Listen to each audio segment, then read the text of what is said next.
क्या आपने कभी इस बात के बारे में सोचा है कि सृष्टि की शुरुआत से ही पहले जोड़े आदम और हव्वा भगवान से भाग गए थे? जानते हैं प्रियजनों, तब से लेकर अब तक मानव इतिहास की कहानी दरअसल खोए हुए लोगों की कहानी है, जिन्हें शैतान के इस झूठ ने मना लिया है कि अपनी मर्जी से काम करना ही आजादी का रास्ता है। तो मैं आपको बता दूं, वह रास्ता हर बार मुसीबत और निराशा की ओर ही ले जाएगा। अब यीशु यहाँ कुछ दृष्टांत सुना रहे हैं, जिनमें भगवान के खोए हुए लोगों को खोजने की बात है। हमने खोई हुई भेड़ और खोए हुए सिक्के के बारे में देखा, और अब आज अपनी ज्ञान यात्रा में एक खोया हुआ बेटा।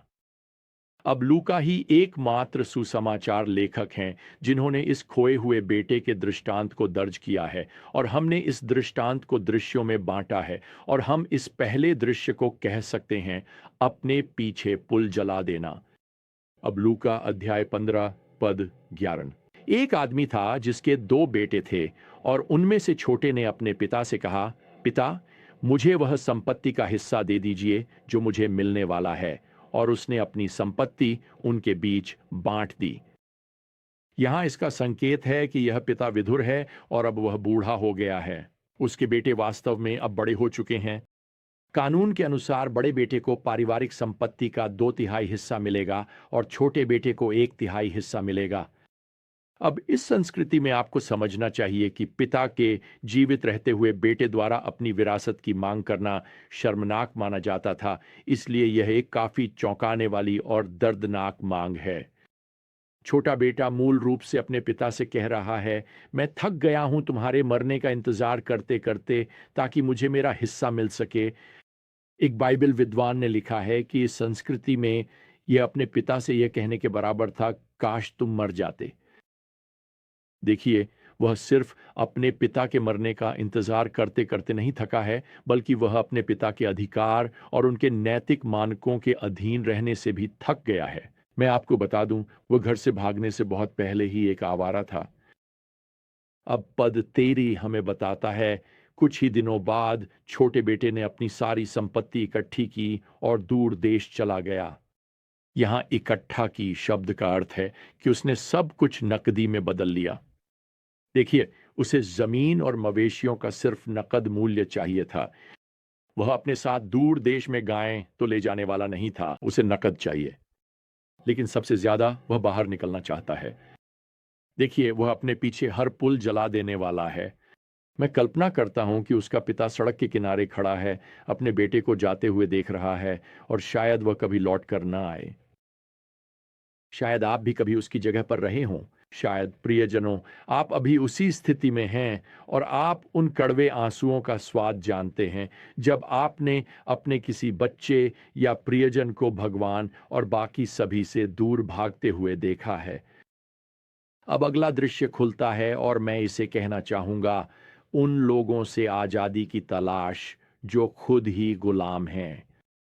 पद 13 हमें बताता है, वह दूर देश को चला गया और वहां अपनी संपत्ति उन्मत्त जीवन में उड़ा दी। अब दूर देश का मतलब है कि वह यहूदी क्षेत्र से बाहर चला गया है। यह तथ्य कि वह अंत में एक सूअर के फार्म पर काम करता है, यह दर्शाता है कि उसने यहूदी धर्म को छोड़ दिया है, उसने अपनी विरासत को छोड़ दिया है, और वैसे उसने इज़राइल के परमेश्वर को भी पीछे छोड़ दिया है। खैर, यीशु यहाँ कहते हैं कि उसने अपनी विरासत उन्मत्त जीवन में खर्च कर दी। ये जो शब्द उन्मत्त है, वह मद्यपान और व्यभिचार की ओर इशारा करता है। दरअसल इस दृष्टांत में बाद में बड़ा भाई पिता से कहता है कि उसका छोटा भाई अपना पैसा वेश्याओं पर खर्च कर चुका है। तो यहां यह उद्धाऊ बेटा उन लोगों के बीच स्वतंत्रता खोजने की कोशिश कर रहा है जो पहले से ही पाप के गुलाम हैं। लेकिन इस बिंदु पर कोई गलती न करें, वह अपने आप से कह रहा है, यही तो वह जीवन है जिसका मैंने हमेशा सपना देखा था। ये हैं मेरे, आप जानते हैं, मेरे असली दोस्त, यही मेरा घर है। वैसे प्रियजनों, पाप में लिप्त लोगों को यह समझाने की कोशिश न करें कि वे अच्छा समय नहीं बिता रहे हैं। नहीं, पाप में आनंद आता है। ईश्वर से स्वतंत्रता स्वतंत्रता जैसी महसूस होती है, लेकिन यह टिकती नहीं है। असल में मैं इस तीसरे दृश्य को जंगली बीजों की फसल काटते देखना कहना चाहूंगा। अब यहाँ पद 14 में, और जब उसने सब कुछ खर्च कर दिया तो उस देश में एक भयंकर अकाल पड़ा और वह जरूरतमंद हो गया। तब वह जाकर उस देश के एक नागरिक के पास नौकरी करने लगा, जिसने उसे अपने खेतों में सूअर चराने के लिए भेज दिया, और वह उन फलियों से पेट भरने की इच्छा करता था जो सूअर खाते थे, लेकिन उसे कोई भी कुछ नहीं देता था। अब आपको समझना होगा कि प्रभु के यहूदी श्रोताओं के लिए यीशु यहाँ जो चित्र खींच रहे हैं वह एक ऐसी जिंदगी का है जो पूरी तरह से उद्धार से परे है। मेरा मतलब है, आप इससे ज्यादा, इससे दूर, भगवान से और दूर नहीं जा सकते। आप इससे बुरा नहीं हो सकते। आप इससे नीचे, पाप में इससे गहरा नहीं गिर सकते, जैसे यीशु इस उद्धाव पुत्र का वर्णन करते हैं। अब सबसे ऊपर उसके दोस्त जैसे ही उसका पैसा खत्म होता है गायब हो जाते हैं। उसे सबने छोड़ दिया है। इसे नजरअंदाज मत कीजिए। उसे सबने छोड़ दिया, ठीक वैसे ही जैसे उसने घर पर सबको छोड़ दिया था। अब इससे आगे बढ़ने से पहले मैं आप में से उन लोगों के लिए 2 सुझाव देना चाहता हूं जो अभी किसी उद्धाव के लिए प्रार्थना कर रहे हैं, जो आज की दुनिया में भगवान से दूर भाग रहा है। पहला, भगवान से प्रार्थना करें कि वह आपको अपने प्रियजन तक पहुंचने के लिए एक पुल बनाने में मदद करें। समझौता करने के लिए नहीं, बल्कि संवाद के लिए। बातचीत को खुला रखें। जहां भी उचित हो, प्रेम पूर्वक सुसमाचार का सत्य साझा करें, लेकिन यह याद रखें कि आपका उद्धाव शायद वे सारी आयतें पहले से ही दिल से जानता है। दूसरा, उद्धाव के अच्छे भाग्य के लिए प्रार्थना न करें। प्रार्थना करें कि भगवान एक बड़ी अकाल भेजें। प्रार्थना करें कि भगवान उसे ऐसी खाली जगह पर ले जाए जो उसके जीवन की खालीपन को उजागर कर दे। प्रियजनों, यह प्रार्थना न करें कि भगवान उस उद्धाव को आग से बाहर रखें। मैं आपको प्रोत्साहित करता हूं कि आप भगवान से कहें कि वह आग को और तेज कर दें। और याद रखो, पिता के घर में उड़ाऊ पुत्रों को होश नहीं आता। वे आमतौर पर अपने होश सूअरों के बाड़े में आते हैं।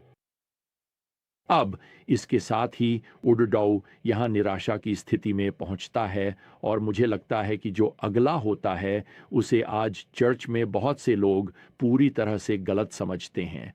आइए यहां पद 17 पर नजर डालते हैं, जहां यीशु कहते हैं, लेकिन जब वह अपने होश में आया तो उसने कहा, मेरे पिता के कितने ही नौकरों के पास भरपूर रोटी है, लेकिन मैं यहां भूख से मर रहा हूं।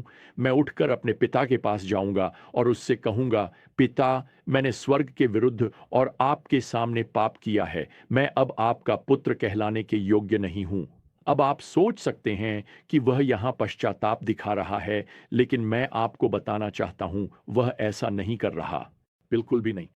वह भूखा मर रहा है और अपने होश में आता है। शाब्दिक रूप से कहें तो आप कह सकते हैं कि वह अपनी समझ में आता है। ऐसा लगता है जैसे वह, आप जानते हैं, जाग जाता है, जैसे उसके दिमाग में एक बल्ब जल उठता है और वह खुद से कहता है, मैं आखिर यहाँ क्या कर रहा हूँ? सूअर को चारा खिला रहा हूँ, भूख से मर रहा हूँ, जबकि मेरे पिता के नौकरों ने तो कभी एक भी भोजन नहीं छोड़ा। अब यह जो उद्धव बेटा है वह एक भाषण तैयार करता है जिसे वह उम्मीद करता है कि उसके पिता का दिल पिघला देगा।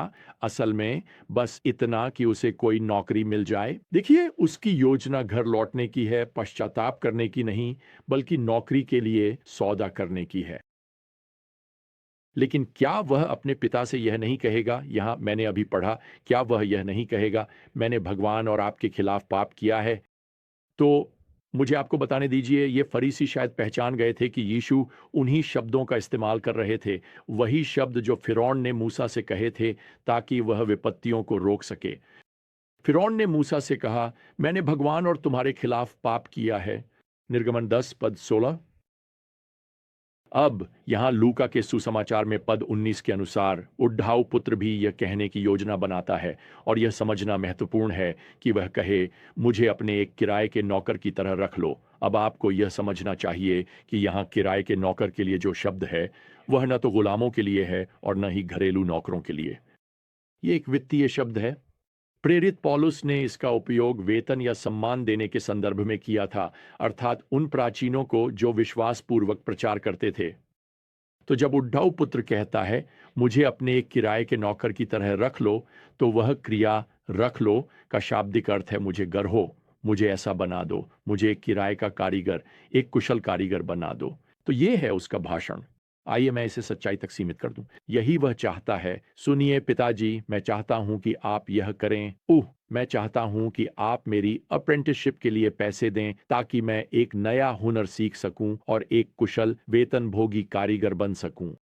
अब हम इतिहास से यह भी जानते हैं कि इससे उसे पास के गांव में अन्य कारीगरों के साथ रहने की अनुमति मिल जाती तो वह अभी भी अपने पिता से स्वतंत्र रहेगा। वह अब घर पर नहीं रहेगा। वह एक नया करियर बनाएगा जिससे उसे समुदाय में फिर से कुछ प्रतिष्ठा मिल सकेगी। और मैं आपको बता दूं, इस समय वह बस घर आकर अपनी इज्जत बचाने की योजना बना रहा है। वह अपने पिता के पास आर्थिक सहायता के लिए लौट रहा है। वह अभी भी अपने पिता से पैसे चाहता है, लेकिन वह अब असीमित खजाने की खोज करने वाला है। यह उसके पिता की कृपा का असीमित खजाना है। खैर, आज के लिए हमारा समय समाप्त हो गया है, तो इस पर अगली बार और चर्चा करेंगे। तब तक प्रियजनों, प्रभु यीशु मसीह की कृपा, परमेश्वर का प्रेम और पवित्र आत्मा की संगति आप सभी के साथ बनी रहे। आमीन।